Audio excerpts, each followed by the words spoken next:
Hey, this your boy Barrzo, man, doing an interview with my boy Ryan Ashburn.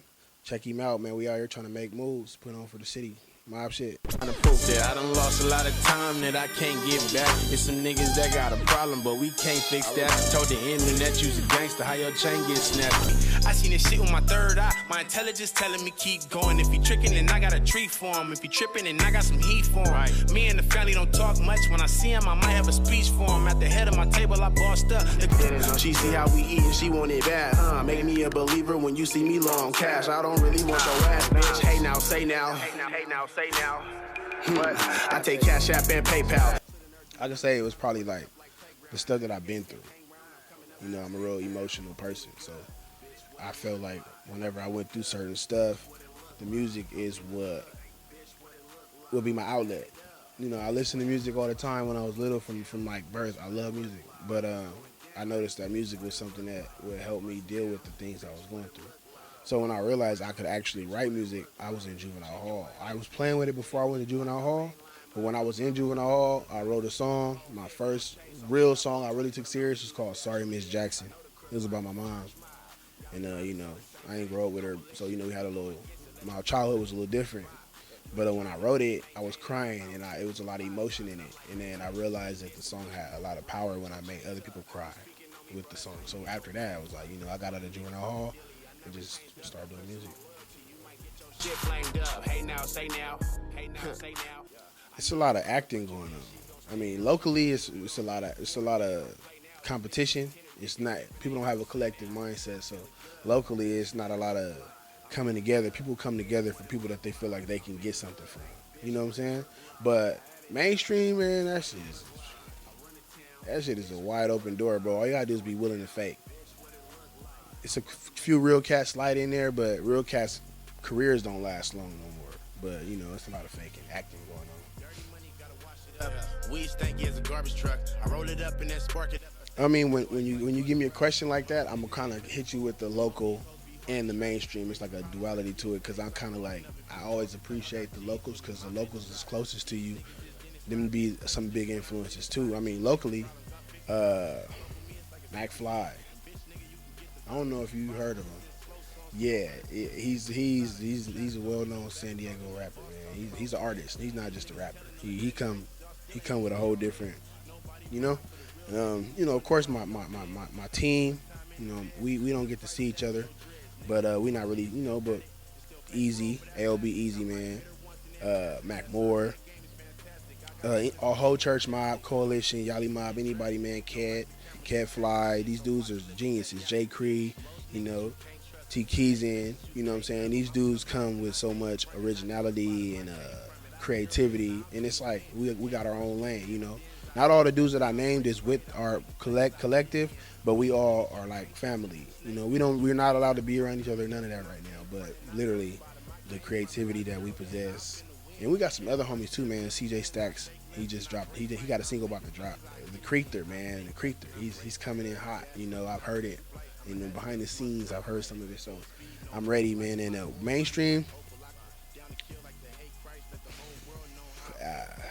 it's more conscious with me. Mainstream, we got the Kendrick Lamars. And when I'm on some like super LA vibe or some you know what I'm saying, some Dime, you know, Nipsey Hussle. I've been listening to Nip since 2011. I'm not like one of them bandwagon, you know, fans. I've been a real fan and a person that was motivated by him. And a lot of my music that I put most of my lyricism into was kind of based off of the vibe I got from him. You know, a lot of my stress music shit, when I'm going through shit, he'll be like that. You know, somebody I listen to, and I be just, you know, tapping in with his energy. Shit, man. I got some stuff, man. You could hear, you know, I got the motivation behind that was, you know what I'm saying. So yeah, that's about it right now. It depends. Sometime I start writing, it'll be the hook first, you know? It'll be the hook first, and it'll be like, you know what I'm saying, and then it's harder to catch a verse after a good hook, because you don't want to lose focus on the topic of the song. But the hardest part is the ending, when you finish it, because then you have to go through all this filtration process. Like, is this the song that I'm looking for? Is this the one? Is this gonna slap? You know, and you gotta always be in your mind like, from the outside, you gotta step outside yourself and listen to your music like you're somebody else. You know what I'm saying? So I try to always make sure when I write something, somebody else is gonna be like, "Ooh, that was hard," because I listen for lyrics and all that. So I'm like, let me hear something, you know. But the hardest part is just the ending part to me. You know what I'm saying? 'Cause then you got to deal with the critique part. You got to critique yourself. Because I don't like putting out bullshit. That's why I don't put out hella music. Nah, nah. I mean, I'm not signing unless they signing me and my team. We taking everybody with us. We not no. Yeah, it got to be like maybe. Well, I don't know how it really works, but if I was to create my own label, or if we was to come together as our own label and get a distribution deal up under one of these major labels, cool. You know, we need all rights to everything. We taking a blueprint that was set for us to, you know, take your own route. You know what I'm saying? No handouts. You know what I'm saying? If somebody want to do the distribution deal with us, cool. But for now, nah. If I was to, I'm more of a TDE type dude. I'm more with the top dog. Yeah, I'm more willing to jump into that wave than to just be signing with a bunch of clowns and just be clowning out, you know what I'm saying, temporary music ass dudes. You know? Yeah, I'm not trying to do that. That's how you stagnate yourself. Stop the press, I got bad bees all. Oh man, so much originality. You know, my own mind. I'm a thinker, so I don't think like nobody else. So that's what sets me apart. I'm not an impulsive artist. I don't just write songs just to write. I don't mimic nobody's sound and style. Like, you're not gonna be like on some, oh, this sound like, you know what I'm saying? It's not gonna be like that. You're gonna know he did his thing. He might have some influence, but there's no mimicking with me. And then I don't do music with people because I feel like I want to get some clout off of them, or I feel like they got a cool fan base. So if I do a song like locally, you know what I'm saying? And I don't dick ride. I don't beg nobody to like my shit. I don't, you know what I'm saying?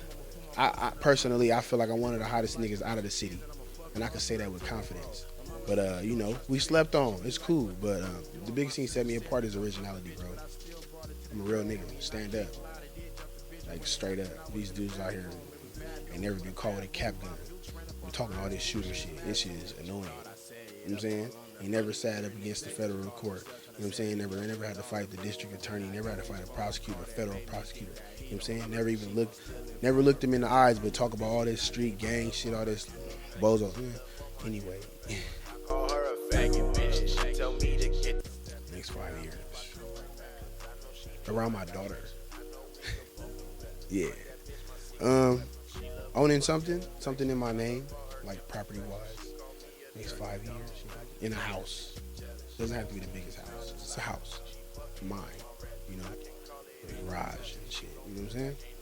Noticed, acknowledged in the music, you know, on the music scene, more acknowledged and more solidified when it comes to where my place is in the music scene, locally and globally. You know what I'm saying?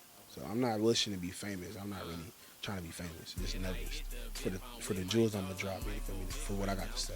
So, of course, the check comes with that too. So I need all that. In the trap, I'm on my shit right now. Got a Kim K on my lap, going yay for the rack. I say, if you really listen to me, if you know my songs, like maybe not word for word, but if you listen to me how you listen to these mainstream dudes, like these people that everybody be on the wave, it'd be like they have a wave and everybody wants to bump their music for the next 2 months, 3 months. If you listen to me how you listen to them, you can take a lot from what I'm talking about, because I speak on the real and I've been through it. So learn.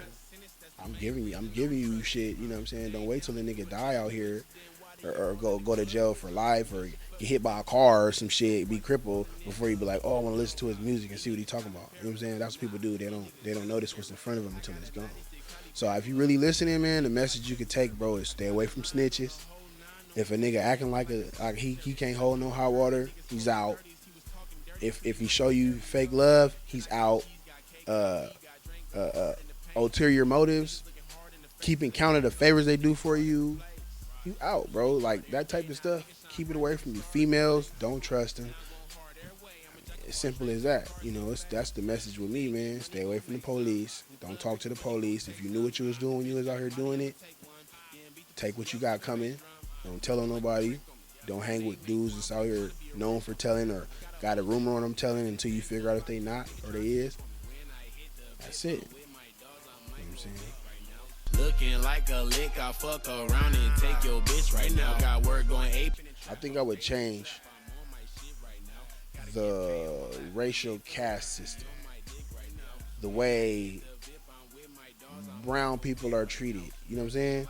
Like, cause it's a trickle down effect. Cause you got whites who will have a natural idea of being superior, whether it be conscious or unconscious. Certain people naturally grow up with this feeling that they are the top dog, the alpha of the whole humanity, you know, that whole circle of life. And then you got the Mexicans, right? And then this is no offense to nobody, but you have certain groups of Hispanics that feel like they are above black people. You got Asians, Arabic people, feeling like they are above black people. It might be unconscious, but it's a natural thing with them. It's natural. It's taught. It's generational. It's passed down without them knowing. It's just the way they grow up. These things are taught to them without them knowing what's being taught to them. So when they get into interactions, the first thing they think is to low blow. Nigger. Oh, I don't like y'all anyway. That's why I don't fuck with y'all, because y'all do this. And they stereotype us. You know what I'm saying? And I wish we weren't so motherfucking nice. You know what I'm saying? We're the most forgiving race on this planet. We're super nice, bro. Like, if you look at it, for years, we've been tormented, tortured, murdered, raped, killed, incarcerated, jailed, falsely imprisoned, falsely accused, stereotyped, put in a box, forced to live in certain neighborhoods. You know what I'm saying? I just watched a documentary today about, like, you know, somewhere in Queens where the integration period was starting to come in around 1978, and how outraged white people were about people moving in their neighborhoods. Like, oh, if you guys move into the neighborhood, they was going into panic about people just moving next door to them. Like, we didn't even do nothing. We just moving in. We got the money to pay for this house. So when I look at that, I would change that, because I think if black people, people of African descent, you know, the oppressed, were in power, it would be more harmony, more unity, because we don't trip. We don't go around talking about some, oh, white, you can't, fucking white boy, you got to get out of here. We don't do that unless we angry, and then we only stay angry for. If you watch TV, bro, somebody gets killed by the cops, we're angry for a week. You know what I'm saying? We rally, we run around busting windows in our own neighborhoods, burning our own neighborhoods down for about a week. We mad at the police for about a week. Then we're back to, the baby just dropped a new song. We're over here now. The new Jordans just came out. Oh, me in line now waiting with the Jordans. You know what I'm saying? Fuck all that right now. I got to get the new J's. You know what I'm saying? So if I could change anything, man, it would be the caste system, man. I would put blacks in power. Change the whole, you know, black Rockefellers. You know what I'm saying? Black Rothschilds. Things like that, and just see how much it would be. It would be, man, we'd be good. Everybody would be good. Would nobody be in a bad position, because we're naturally like that. We're naturally loving people. You know what I'm saying? The cradle of, you know, we're the cradle of civilization. Everything came after us. This is not offensive. I'm not trying to be offensive to nobody. This is facts. You know what I'm saying? And we are in unison with everyone. You notice, I pay close attention to how nice I'm nice. When I go to places, I put a little extra seasoning on it, so these people that aren't my color cannot be alarmed and feel threatened by my presence. Sometimes I catch myself going out of my way to try to, like, make another person of another race feel comfortable around me. Oh, sorry about that, man. I'll do all this. Oh, no, you go first. No, you, just to let them know I'm not your stereotypical black dude. But I have some, you know, my own beliefs about stuff, you know. But I won't vocalize it. I'll just act upon it. But that's what I would change. Money keep coming, these bitches keep calling. She my little water like we from New Orleans. I'm drunk as fuck with this bitch. Europe. Yeah, or like Japan. You know what I'm saying? They be lit, bro. They be so fucking lit when an American artist come out there and he got a buzz, or they really know him. Bro, they're so lit in Europe. They're so lit, bro. Or, you know, Asia, somewhere like out that way, China, Japan, or wherever the fuck, you know, some places don't even allow people to play music out there, but I think Japan or Tokyo, somewhere like where it's just super different, and they know your words by heart, but they don't even know how to speak English. You know what I'm saying? That's the type of shit that I want to do. That's the energy I'm looking for, man. You know, the local shit's cool, but I'm trying to touch other continents, you know? overtime, I'm in overtime. In order to shine, you. Locally, I would like to work with a few local cats. I'm not really gonna say their name, give them that satisfaction, because people take you being a fan for being a dick rider. So I don't really want to go there, man. But shout out to the dudes I do fuck with. Shout out to the dudes I do fuck with. Y'all know I fuck with you, man, because I tap in with y'all. You know what I'm saying? So you got a track, send it. If you want to get on something, let me know. I'll send you something. But I would like to work with it's crazy, right? It sounds like a cliche right now, but I literally always told myself, if I ever get on, I want to do something with Nipsey Hussle. I swear to God, I used to tell the homies, bro, nip hard, man, nip hard. They wasn't listening like that back in the day, but I go, nip hard, bro, y'all playing. But him, rest in peace. Who else? I mean, J. Cole. J. Cole's cool. I mean, it's so many. Like, I could picture myself doing a song with,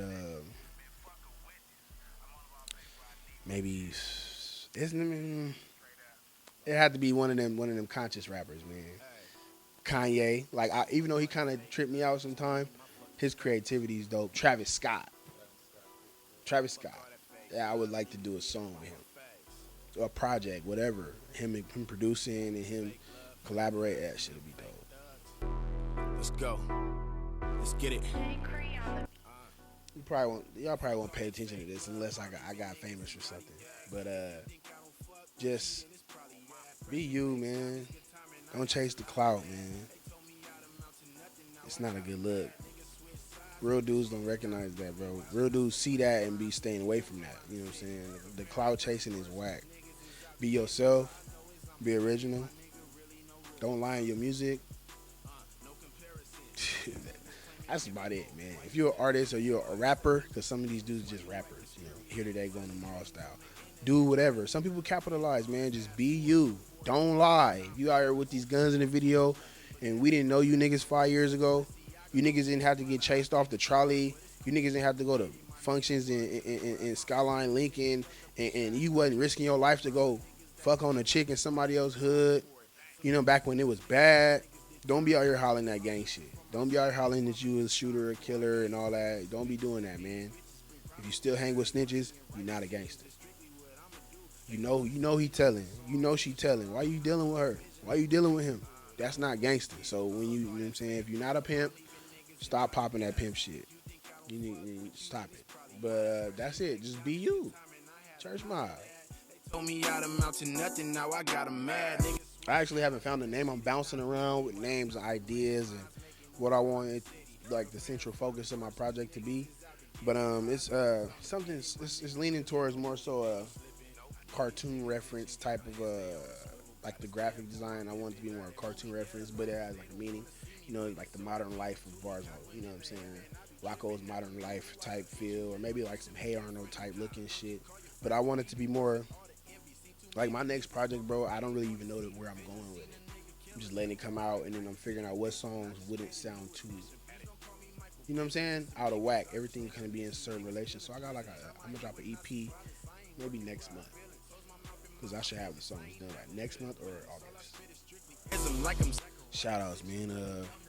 I want to shout out Marty McFly. He got an upcoming project. He's a genius. I don't know what the name of it. It might be Genius. I don't know, but he's a genius, bro. I advise you try to take the time out to listen to him. My whole team, Church Mob, Yali Mob, Mac Moore, doing his thing. He stay moving, stay working. One of the most motivated dudes I know. LB Easy, Jay Davis, Anna Battis, you know what I'm saying? She doing her shit. Kev Fly, super dope engineering, super dope, man, beat maker. Everything's, bro, these dudes out here is talented. Who else, man? Yeah, YHG Peanut, he clean. I like his little wave and shit. You know, shout out to my team and the ones that I fuck with that I really worked with before. You know, bringing Dago together with this music shit. Shout out to everybody. Follow the MOBALITION media page. It's the page where you're gonna catch all the music that, you know, we all make as a collective. It's a collective music page. MOBALITION Media, MOBALITION Media on Instagram. Follow Jay Cree for the beats. JAYCREE 619. Follow him for the beats. Hit him up. Tell him I sent you. He hard. Playing with her, I'ma need a feed. Keep the business. Man, follow A Film by Ryan Ashburn. Subscribe on YouTube. Subscribe to the channel. We going up. We pushing this shit all the way to the top, man. From San Diego to beyond. You feel me? All the way. Don't talk to strangers, I don't trust them. I don't love her, I just fuck her. I don't cuff her, no Danny Glover. This isn't